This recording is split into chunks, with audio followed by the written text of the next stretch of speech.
My people, gather around. Let me tell you the story of how my bad mouth and high standards almost made me an old man with nobody to call baby. For years, I have been looking for the perfect woman, but every time I met someone, there was always a problem. Shioma, fine girl, good job, but my people, when she laughed, the walls would shake. I couldn't take her anywhere. Imagine being in a restaurant and your date's laugh sounds like a generator starting up. Embarrassment. Emina, sweet girl, kind-hearted but she ate too much. We went on a date and she ordered 3 plates of food. My brothers, I paid for my bank account. I started imagining a future where I'd be selling my shoes just to feed her appetite. Linda, beautiful, smart, respectful, but too quiet. My guy, I would crack a joke and she would just smile lightly. No laughter, no reaction. Am I dating a human or a statue? Every time I ended things, my friends would shake their heads. They started calling me Mr. Perfect because in my eyes, no woman was ever good enough. I told them they were just settling. I was waiting for the one. Then I met Bolanle. My people, this woman was everything I ever prayed for. Tall, elegant, well-spoken, cooked like a 5-star chef, dressed like a queen. For the first time, I had no complaints. I told myself, finally, God has answered my prayers.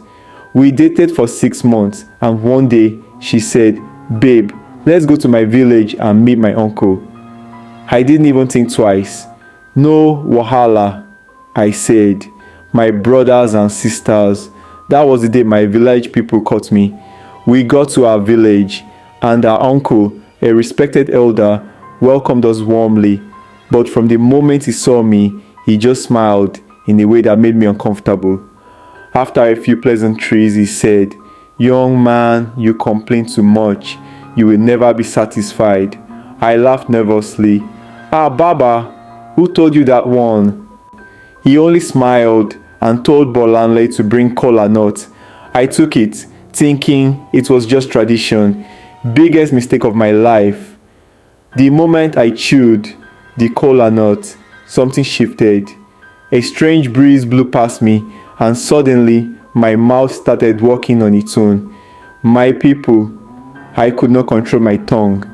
I turned to Bolanle and said, you are beautiful, but your voice is too sharp in the morning. I turned to a uncle and said, Baba, this compound smells like an old goat. I turned to the driver and said, my guy, your head is shaped like a pawpaw. My people, I insulted everybody in that compound. Before I could understand what was happening, Bolanle stood up, adjusted her scarf and said, this is why no woman stays with you. May you continue dating yourself. Goodbye. She walked away, got in the car and left me stranded in the village. Even my transport money was in her bag. That was the day I realized my complaints was the least of problem. I sat under a mango tree reflecting on my life. Who sent me? Why couldn't I just appreciate people for who they were? Since that day, my people, I have changed. I now have a girlfriend. Yes, she chews loudly, but as she chews by my side. Moral of the story, if you're never satisfied one day, you'll end up alone.